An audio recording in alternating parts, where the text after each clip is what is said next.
Welcome in to the New Orleans Pelicans Podcast, the official podcast of your New Orleans Pelicans. A podcast dedicated to everything you need to know about the squad.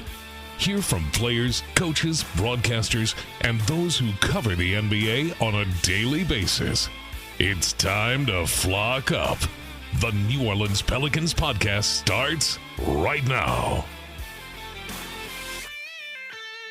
Hello, everyone, and welcome to another edition of your New Orleans Pelicans Podcast, the official podcast of your New Orleans Pelicans. It's a victory to start off the preseason. Pelicans getting a 2-point win, 106-104 over the Magic back on Monday to start the preseason schedule. And basically, if you're head coach Willie Green, you got what you wanted. Lots of boxes that you could have checked off the checklist. First and foremost, you get the win. Zion Williamson, 16 points in 19 minutes. Daniel Theis, one of the newest members on the team, 13 points in 21 minutes. Guys like Jordan Hawkins, who looked really good in Nashville, how about 18 points in 21 minutes? A couple of threes there, getting to the line. We'll talk a little bit more about him specifically doing that as well. The team putting up 43-point attempts. That's the target number they want. You know what? I'm just telling you what head coach Willie Green could in his own words. It was a fun game. I love the fact that all the concepts that we've been working on in training camp, you can see a lot of carryover. And, that's refreshing. That's refreshing to know that these guys are taking that information and they're applying it. And that's what preseason is for, is to get your group together, get them on the floor, make sure that we're fundamentally sound. And I like a lot of the things that we did tonight. And there's a ton of good that we will take away from this film. Let's start with Zion as to some of the observations after a game that really stood out. You really see that level of dominance continuing that we saw towards the end of last season. And there's something that the Pels are going to be doing this year. It's something called 5 out. And it's something he says that's really going to not only help him, but it's really going to add to the whole notion of pick your poison. I think it's going to help me a lot in the sense of, there's an option everywhere. Last year we had options, but and how we ran our offense, we didn't have as many options. I feel like we have more options now, and, that's just going to open up my game, where if I attack the basket, because we're playing a 5 out, you have a lot more drive and kick opportunities. So I think another thing in the grand scheme of things is going to be a positive for us. Now, one of those players that could really help pick your poison, Jordan Hawkins, I mentioned, he led the Pelicans in scoring. Head coach Willie Green on what he thought. He's special, man. The force and speed that he comes off of plays with, his gravity, causes a domino effect. And we want to continue to incorporate him in our offense, and sometimes we're playing through him, especially with not having Trey to start. Green light it is. Jordan Hawkins on having that green light. I feel like I had that last year as well. When I was playing, I think they were comfortable with me taking any shot, any 3-point shot. I feel like it was a good shot for me. So this year, just coming with the same mentality, becoming more like a 3-level scorer, keep the defense guessing. So the second-year player also understanding, though, he's got to add some things from year one, some of those being. You definitely got to learn this. Playing against professional basketball players now, so you definitely gotta learn that it's got to scheme different, try to get to my spots different. I just think that just comes with the game as you improve and just get to the next level. So it was definitely things I had to switch up some screws. One thing I would say, just change the pace. Change the pace for me is really big. In college, I think I was more one speed, just going fast all the time. In the league, that doesn't really work because guys are so good and athletic. I can't really. Just so strong, I can't really just go full speed every time. So, let's not forget, defense is still going to be a calling card for this team, and it's something that head coach Willie Green says he is not going to let them forget. We're a team that we pride ourselves on our ability to guard, to get stops, to get deflections, steals. We want to add charges, verticality, and then finish those possessions with rebounding the ball at a high level. I thought we did that. It was solid. We'll continue to grow in those areas. 13 steals, 10 coming in that first half, and Herb Jones had 2 steals, Zion had 2, Daniel Theis had 2, DeJounte Murray had 1. Zion Williamson, loved the way the defense was playing, especially DeJounte. I'll laugh out there sometimes. Even though I'm out there on defense, I'll laugh. I'll be like, damn. Did anybody else see that? You see Herb just right there denying, then they'll pass it, and you got a new 5 right there with DeJounte, just active. And like I said, when you got guys that's playing defense like that, I don't see how it just wouldn't motivate you to step your defense up as well. All right, so we're bringing in Jim Eichenhofer from the OrleansPelicans.com. Look, I just went through a list, Jim, of different things that really stood out. You heard from some players here as well. Zion, Hawk, Coach Green. What stood out to you in the 2-point win back on Monday? I think team-wise and lineup-wise, the starters were really good. They were positive in the plus-minus across the board. Didn't really notice this right after the game, but now looking more in-depth at the box score, they had 7 steals among the starting lineup, and that's pretty good, even if they're playing a normal allotment of minutes. But obviously, they essentially played a half of basketball, and so I thought that they were pretty disruptive. Orlando had 23 turnovers, which isn't out of the ordinary for preseason. Sometimes things look a little rough when you're just getting on the court in a game against another NBA team for the first time. But the defense looked good for the Pelicans, guys getting in passing lanes, getting steals. The starters looked really good. Zion had an outstanding half of basketball, 16 points in 19 minutes. And then obviously Jordan Hawkins with his 18 points in only 21 minutes carried over how good he looked in training camp in Nashville into the first preseason game. So those were some of the things that stood out to me the most. There were a few other guys I thought that had some good moments as well, but overall a pretty good start to the preseason. Yeah, no doubt. And I think that's one of the things that you want to use the preseason for, right? To be able to work on certain things. There was a late game situation. The Magic made a run. You were able to close out. Some guys that are looking for minutes were able to do that. So all in all, it was fantastic. Super excited to be also here on this podcast, welcoming in one of our newest members, Wesley Johnson. He's going to be on the television side of things for the brand new Gulf Coast Sports and Entertainment Network, your home for Pelicans basketball on the television side. We're going to be chatting a little bit about him. Plus also, Jim, we'll wrap up the podcast on, there's a GM survey that goes out. It's anonymous, of course. And they touch on players, like who's going to, be sixth man of the year, MVP, who do GMs sort of think. And then they talk about coaching. Who would you like to coach or play for and things of that nature. And then some miscellaneous stuff like who has the best in-game entertainment.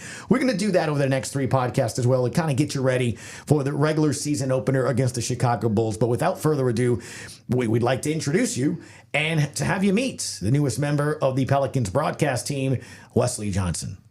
All right, time now to bring in our very special guest, Mr. Wesley Johnson. If the name sounds familiar, well, it probably should. He spent some time here playing a little basketball, but he is also the brand new television studio analyst for the Gulf Coast Sports and Entertainment Network. Jim Eichenhofer, did I get that right?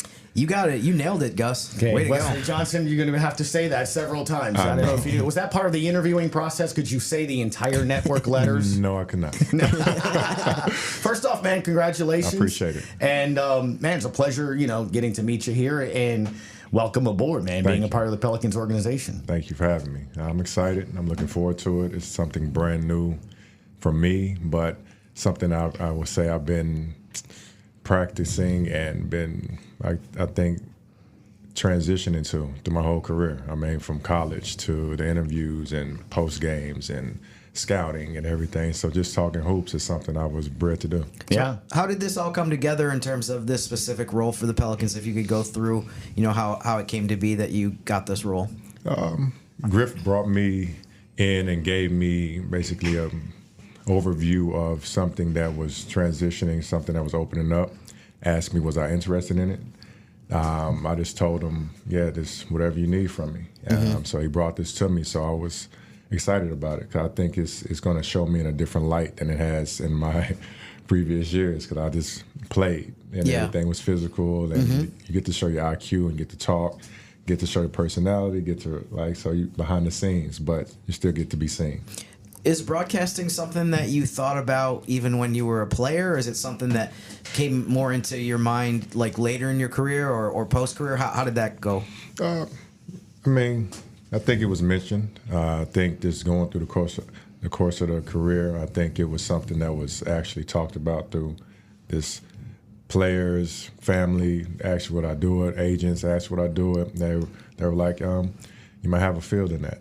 You might have a career in that. So I thought about it, but never really was like, you know what, this is going to be my path. I just think I'm a jack of all trades. I did the coaching side, training side, and just tried to learn everything I can about the sport. So I think this is one of the things I can see if I enjoy. I think that's something that it's going to definitely translate in terms of if I'm a fan that I love to hear, right? Like, why is that play being run, or, the ups and downs of a season and how it affects players, travel, things of that nature, be able to do that. I think when I look back and I think of some of the analysts that I enjoy watching and listening, I think for me personally, it's that blend of entertaining, right? But at the same time, almost that pulling back of the curtain a bit, like this is what it's sort of like, hey, look, 8 seconds on the clock here. You want to try to, do certain things or aspects of it, space to four, whatever. I love that. So the fact that you played obviously helps. Coaching is an interesting, perspective too. How was it different for you as you were learning to coach and go into that and look at it from that other side on the bench to being a player and setting that up? How did that help? Helped a lot. Going into the game, you have the game plan. You know the schemes. You know what you want to do.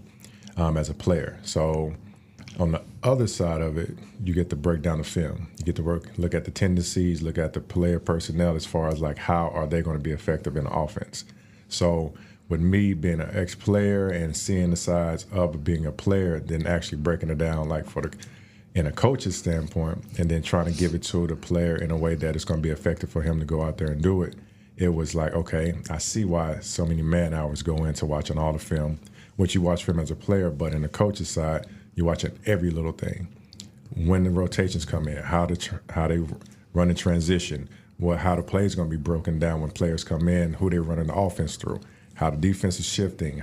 So it's every little thing, and then you want to relay that to the offense, to the player on offense, like, okay, this is where you can cut, this is where you can be effective. So every little thing matters when you're watching a film, and nothing is unseen in those film sessions. Along those lines, Jim will absolutely agree with me on this. If you want to be part of the Pelicans organization, fan base that is at least, they're never right. The calls, right? The referees, like when you look back at the officiating, believe me, that's how it works. Zion never gets calls, including this past Monday. Where's the foul is something you're going to hear a lot from the fan bases. But that is interesting, isn't it, Jim? Because I think so much of that is, you're a player, you see the game a certain way, and then when you're a coach, you're different. And again, not on the same level, but when I went from playing to coaching my son's Little League or things of that nature, I'm like, throw the ball. My wife's like, he's 7. It's like breathe. Like, how do you not know to move your feet to your left? And it's sort of like translating that, and that's something that I think is going to be an interesting perspective to see, because you've seen it from both sides. Right? Yeah. I mean, obviously you have the perspective of playing in the NBA for quite a while too. Wanted to ask you a little bit about some of the stuff that you remember from your career. You actually played in the 2018-19 season in New Orleans for about half of that season. You played 26 games, made 13 starts that year as well. I mean, what are some of the things that you remember the most from your stint as a Pelicans player? Unfortunately, that was a very, I don't know how to put it, It was short-lived. Tumultuous, and it was, and from a team standpoint, it was a very tumultuous season as well, because you had the Anthony Davis trade demand in January, which was, I think, a few weeks before you were traded. But what do you remember most from being a player here, as far as maybe the experience of the fan base and that kind of thing? It was that was interesting for me as a player, especially at that time of my career. Being traded here, it was bittersweet. I knew what they were expecting. They were trying to transition the whole thing when I was out west.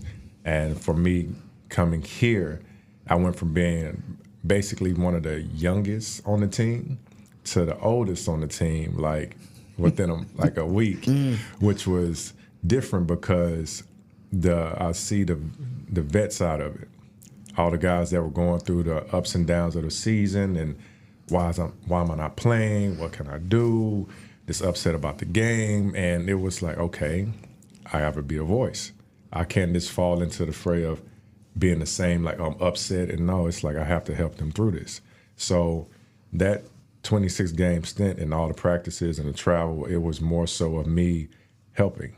And I think that was a big transition for me to see myself as just more than just being a player, and more so just being like a vet and a mentor to people and the players. Is something I didn't have early on in my career. So I wanted to get it back. Is that kind of maybe one of the seeds that maybe started to grow your thought process of maybe I want to go into coaching, maybe I want to go into something of that nature, maybe I want to go into scouting, maybe I want to help these players? For sure, because when I first came into the NBA, we didn't have any vets on the team. All of us were like peers. Like I think K-Love was the oldest player on the team, and Darko was foreign. From Minnesota. Yeah. All those guys were foreign, which they were all of us close, but with nobody, we hadn't like a real true vet. So those early years I just wanted to, I remembered that. So when I came here, it's just like one of those things, like you said, planting the seed in me. I think that was like one of those eureka moments, like, maybe this is what I was meant to do, more so than panning out the career of what I had and how you can say you played 9 years and you had a successful career, but you always beat yourself up throughout those course of those years, year by year. I want to do more, but I feel like this is my more that I needed to do. Do you remember when we were a player? Did you enjoy the media aspect of it? Did you enjoy doing interviews and stuff like that? It was fun. Yeah, it was fun. I know a lot of guys don't look forward to it, but I did. I just wanted to see the question that was going to be asked, and then just the response and the tennis play going back and forth. Just really hearing what y'all thought. So I look forward to it. Speaking with new television analyst for the Gulf Coast Sports and Entertainment Network, Wesley Johnson. You see that's a little hint for you as a broadcaster now. Yes. Pause, take your time, and then you won't stumble. Even though I will, I promise. Okay. And you will. It's going to happen. But one of the things, Wesley, I kind of want to touch on too, because it is interesting. Because I think it's one of the reasons that I think there's a certain level of excitement, and Jim's talking about in this podcast too, on how national media looks at this upcoming season for the Pelicans. Is the fact that you have, as Willie Green said back on Monday, you have a core group of guys that have been together, a locker room stability, leadership, veterans, things of that nature. So I kind of want to just go back to that real quickly. How important, because we read about it, we may sense it when we cover the locker room, right? We see it being talked about on the different national shows, like, Screaming A's doing his thing and all that. But kind of take us into how important is a locker room and the dynamics in there to having a successful season? Yeah, you're going to go through the ups and downs, especially 82-game season. But a team that's been together multiple years, they've seen it. As you get older, year by year, you know what to expect. You know what's going to happen. And with that being said, a team that's been together, they know each other. So the chemistry is going to be there, regardless if players leave and move. But the core guys that have been there, they're going to help the people that come in. But that locker room is like your sanctuary, it's your brotherhood. Being able to voice and express opinions and rotations and just talk about this every little thing, I think that helps translate to the gameplay. So it's one of those things that throughout the whole season, you're there more than you see your family. So it's one of those things, that brotherhood, that foundation that you need to have in the locker room, it helps translate over.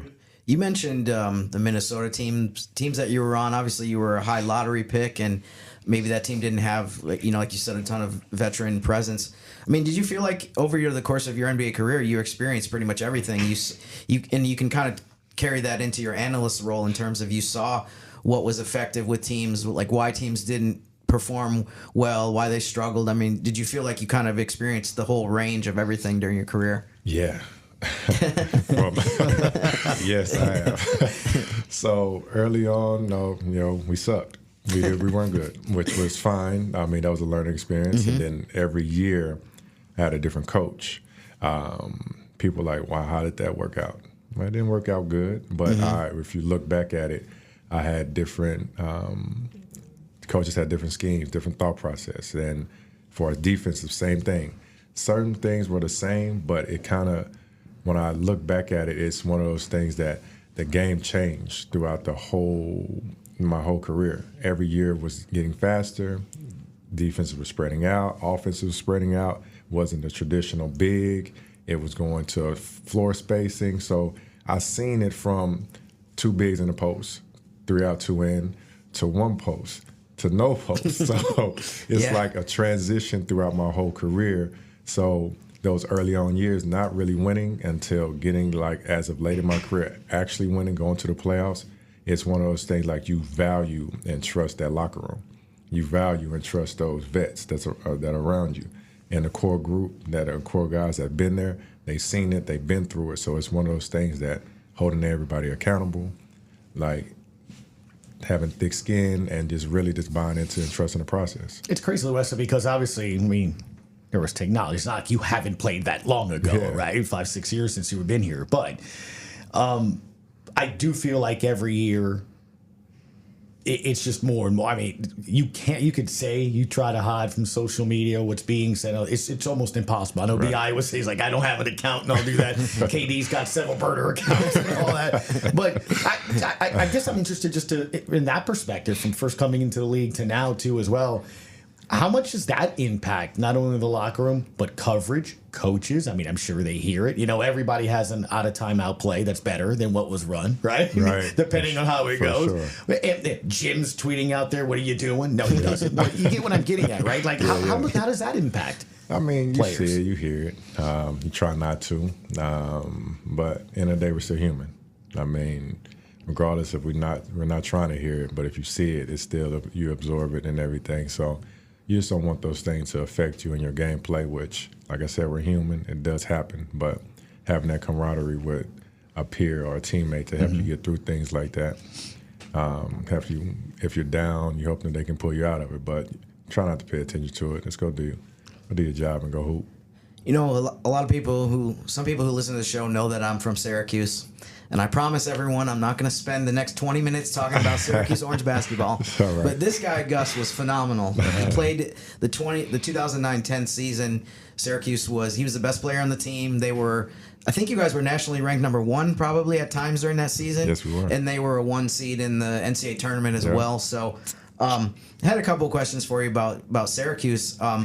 And really specifically the fact that there's so many broadcasters from Syracuse. I know that you're new to this, but is there any pressure to perform with all of the all-time great Syracuse broadcasters like Marv Albert and Bob Costas? Tariq. On and on and on. Mike Tirico, you could go on forever. It's a lot. Yeah, it's a lot of pressure. It's a lot of pressure, but I don't want to put pressure on myself and say, like, I want to be this phenomenal broadcaster. Right. I just want to be myself. I mean, especially like you playing, you want to be the best player, or anything that you do, you want to be the best at anything that you do. But I just want to say that I want to learn and hear, like you're saying, take your time and pause and think about it. But yeah, I mean, it's a ton of pressure, you can say, with all those guys that came from that broadcasting school and came from Syracuse. But yeah, I just want to get my feet wet and see how it goes. You know, this is all brand new. I mean, not just that you're starting in broadcasting, but even the announcement that you are going to be a broadcaster for the Pelicans is only like, a week old or something like that. So, but are you expecting maybe some people from Syracuse to reach out to you, some broadcasters that maybe will say like, oh, this is awesome, you're in the field now, here's some tips and here's some advice? That'd be cool. Yeah. I'm expecting it, but when it happens, it happens. But I'm definitely excited for that if it does happen. But I know that when they get wind that I'm actually doing this, I think it's going to be like, oh, wow, you're actually doing this. Because before, when I started coaching, they were like, oh, wow, you're coaching. So I'm looking forward to it. Who are some of the, I guess, analysts or guys that you watch games? I'm assuming you obviously watch games and things of that nature. Like for me, I want Kevin Harlan to call everything. You know, I just love his calls, everything about it. And you have so many good analysts there as well that cover the league. And I always feel like for me, whether it's a studio analyst or, a game analyst, like I said, it's somehow bringing that element of the game, stories. Hey, this reminds me of when my time in the locker room, this happened to me, or things of that nature. Is there anybody that stands out to you? I miss a lot of different people. Scott Van Fleet, Kevin Harlan, of course, Mike Brin, Mark Jackson, hearing them do the games. You can just keep going. Mike Tirico, of course. You have to pay homage to Cuse, but it's a lot of people. A lot of people. The list can go on. You can just start rounding off names, but just trying to find my path and see who I connect with it's just one of the things that I'm just going to continue to let that happen. Yep, find your own voice, man. Yeah, You'll sure. have fun with it. It'll come naturally. Yeah. I promise you. Because the hardest thing is actually, do you know the knowledge and all that other stuff? I mean, the craft and all that. Right. The more you do, it's just like anything else, right? First time you went out and started, Yep. you feel more comfortable that second start, that third start. Exactly. First game you coach, you're like, pen shaking in your hand, drawing it, and then you'll get comfortable doing that. So let's dive into some of that knowledge a little bit, because you talked about how the game has changed a little bit. One of the things that stood out to me, Jim, and we're going to talk about in the podcast on Monday, when it comes to, you might have heard of him, Zion Williamson, one of the key players on this team. 5 out. Yep. That this team's going to be playing a way where it gets them away from the basket, perhaps creating some space and doing those things. You mentioned just a few minutes ago, you went from 2 bigs to 3 bigs to What is 5 out, man? What does that mean, and how is that going to help him, allowing him to get some space? It's going to be scary for a lot of teams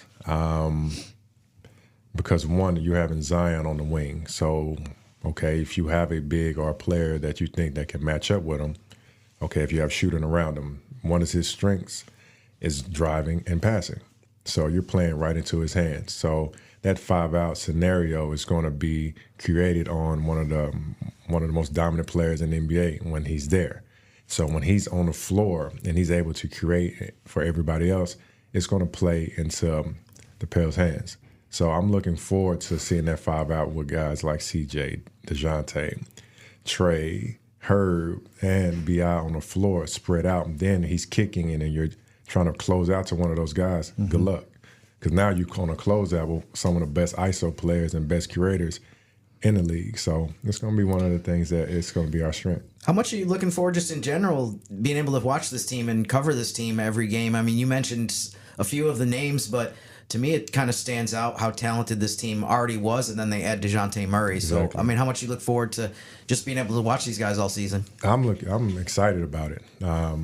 Just from coaching, when I was coaching, they were my scout. And it was like one of the things I was always a fan of them. Always a fan. And when B.I. first came into the league, I was a fan of his. And actually being here, and I was a fan of DeJounte's when he was at San Antonio. And obviously seeing Herb, because he played the position I played, and having to guard multiple positions, and he's like phenomenal.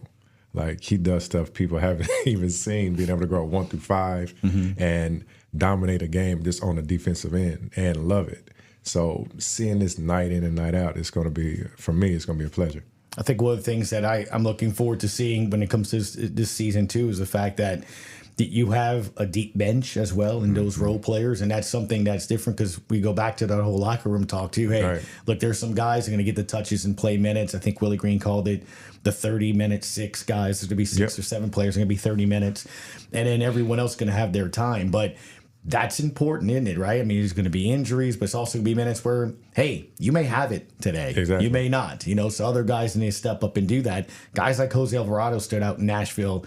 You feel his presence. He loves being the captain of that second unit. And then on Monday, we heard Willie Green talk about Jordan Hawkins, how with Trey Murphy out right now, we're going to roll through him. And that's big for a second-year player to hear. For sure. We're playing off of you and stuff. So there's so many different dynamics on this team, but none of that can really happen unless you kind of buy in and you have that leader in Coach Green, huh? Yes, exactly. I mean, especially him saying that and giving you like all the confidence in the world, saying we're going to play through you.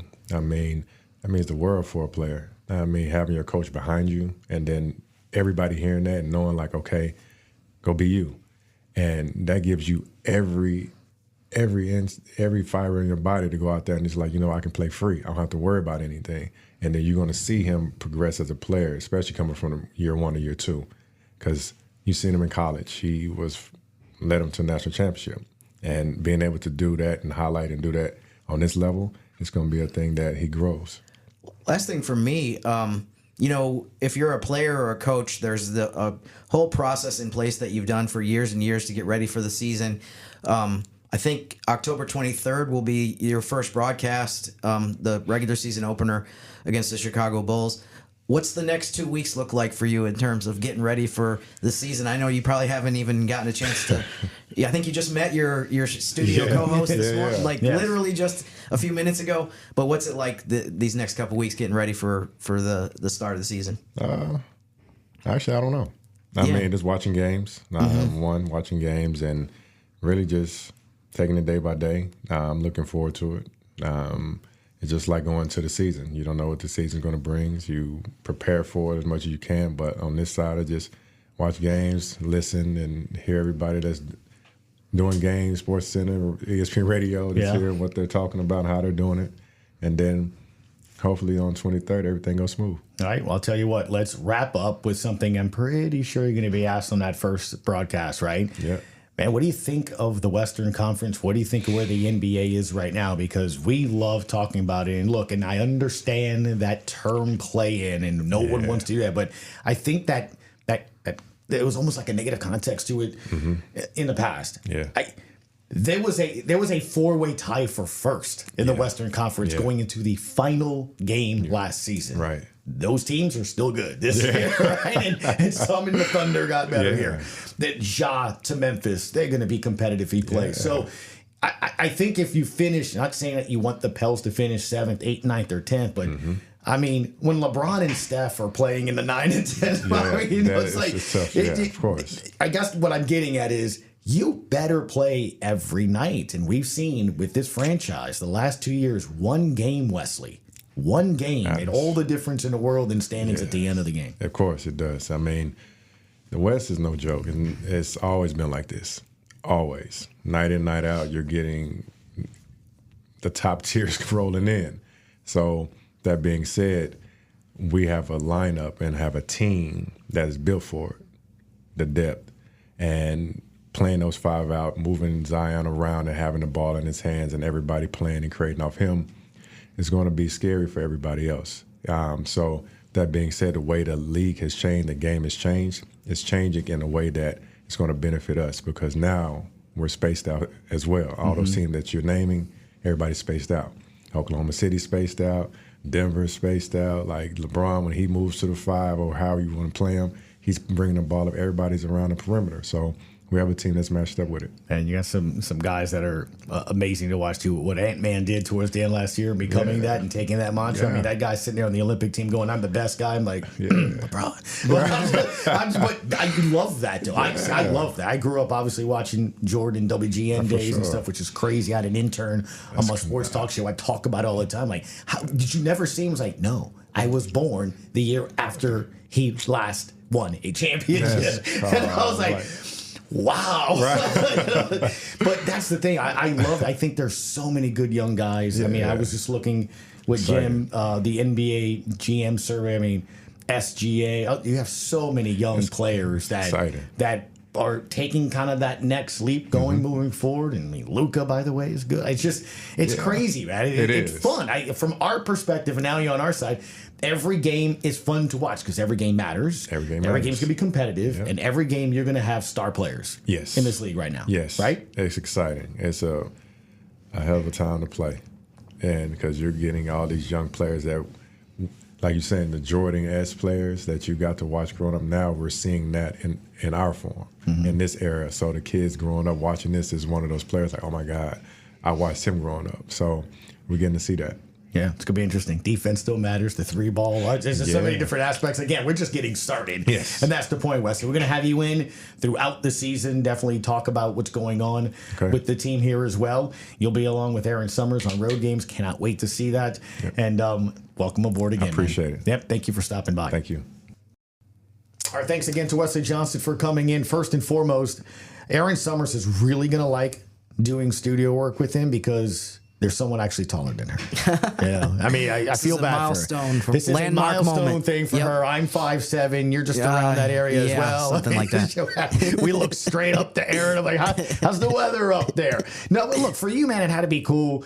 Again, you mentioned the Syracuse connection, but and you mentioned it. He played on a team, man, that was number one in the nation. A place like Syracuse hoops, man, has history and things of that nature. And he played in the league, and just to hear him talk about all the different aspects of it, from being a player, being a high lottery pick, as you mentioned, and then kind of being traded, understanding how that is, going to a team that had, well, that season, how it was in 19, so many different distractions and things of that nature, the locker room, the importance, coaching, scouting.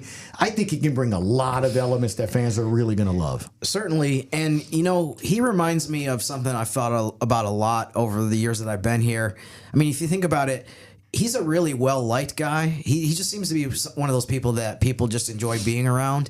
And that's how you end up with a broadcasting career in some cases. I mean, there's a lot of players that have played in the league and know a lot about basketball and are great communicators and stuff like that. But it seems like he's forged some really good relationships with people. He's just somebody that a lot of people respect, and you know sometimes that's how opportunities come up. He wasn't here very long, as we mentioned when we were speaking with him, but he seemed like a guy that I would have liked him even if he didn't have the Syracuse credentials in his background. No doubt about that. So one of the things that he's going to be analyzing, commenting on throughout the season is this Pelicans team, and Jim Eichenhofer, that NBA GM anonymous survey, which we'll be talking about over the next couple of podcasts. It's lengthy. I mean, you have to scroll and scroll and scroll. They cover a lot of different topics. They said 50 questions or something like that? I'm getting at. There's no way we can do that right now. We could. I used to do a 3-hour talk show, but I don't know if upstairs would like that. So they start, though, by what GMs think about where teams are going to finish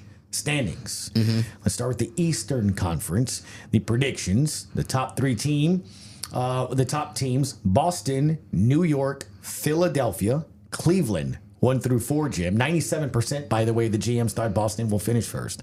Milwaukee, Orlando, Indiana are your 7, the first top 7 teams that they think. When you hear those standings, kind of, I can see that makes sense, right? Yeah, I mean, there's no surprise that. I mean, if anything, the surprise would be, I'm looking at some of these rankings that Boston didn't get 100% of the votes for first. It's kind of hard to make the argument of another team. Now, New York being the didn't best get any votes for first. Philly didn't. Milwaukee, which is interesting. Orlando or Indiana. It was Cleveland that got the 3%. And I don't think you can vote for your own team in this, so I don't think we can accuse the Cavs GM of doing this. Right. By the way, too, when we mentioned 50 questions, that's another reason why I think I'm a little skeptical that some of these GMs sat down and answered 50 questions and didn't farm it out to, their assistant or intern or something like that. But nonetheless, no, I think I'm not surprised by that. I mean, I think that's pretty accurate. It's a little surprising that Cleveland is ahead of Milwaukee, not just that they got that one first place vote, but that they also rank higher than the Bucks. But I guess we'll see. Yeah, no doubt. Over to the Western Conference, Oklahoma City. 80% of GMs think they'll be first place. Minnesota 2, Denver 3, Dallas 4, Phoenix 5, Memphis 6, New Orleans 7, Golden State 8. Denver, Dallas, Phoenix, Jim, getting 7% of the first place votes. Again, OKC got 80% of the first place votes. The Western Conference, you heard Wesley say it, it's a beast. Right. The fact that there's 4 teams that got first place votes ought to tell you. They have the Pels at 7. I kind of hinted at it when I said, hey, look, I know people don't want to hear play-in, and I'm not saying that's going to happen, but when you just see those top 8 teams in a place of order or finish, what do you think? Yeah, I mean, it reminds me a little bit of some of what I've thought about throughout this offseason, in that over the years, I feel like we've had a lot of justifiable complaints about national media not paying attention enough to the Pelicans, not ranking them high enough, kind of underappreciating them or underselling them. And the local enthusiasm and optimism has always been higher than maybe what it is nationally. But it's funny because I think this offseason, and obviously this isn't media, this is NBA GMs, I think it's actually flipped. I think the expectations and the optimism and enthusiasm from the outside is actually higher maybe in general than it is locally. But I think part of that is because people on the outside look at the talent that this team has and are very excited about that, the possibilities, especially the DeJounte Murray addition. I think DeJounte is a really good example, too, of a guy who, not to sound snobbish here or whatever, but I feel like people that really follow the NBA know how good he is, but to the casual follower of the league, I don't think he's not a guy that you're like, okay, yeah, the amazing pickup. But if you actually know his career, you know how valuable he could be. So it's interesting too. I've thought for the last few months, I've read a bunch of stuff and looked at a few different things. I've seen way more people nationally pick the Pelicans 6th in the West than, say, 9th or 10th. So to me, that shows how much respect that people have and what their expectations are for this Pelicans team, that finishing in the top 6 with this Western Conference is an achievement. It's a legitimate accomplishment. And so I think it does speak to the recognition that people have of what this team might be capable of. Obviously, there's questions with chemistry and fitting the pieces together that they're going through right now in training camp and preseason. But if you can bring that all together, I think people definitely feel like there's way more upside to this team than downside. And we'll get more into this NBA survey as the upcoming podcasts continue here as we get you ready to start the season on October 23rd. Mr. Jim Eichenhofer, thank you. Thanks, guys. Thanks once again to Wesley Johnson, and thank you for tuning us in. You've been listening to the New Orleans Pelicans Podcast, the official podcast of your New Orleans Pelicans. Thanks for listening to the New Orleans Pelicans Podcast. Join us 3 times per week on Pelicans.com, the Pelicans mobile app, the iHeartRadio app, or where you get your podcasts. And be sure to give Jim and Gus a follow on X at Jim_Eichenhofer and GCat_17. We'll see you next time, right here on the New Orleans Pelicans Podcast.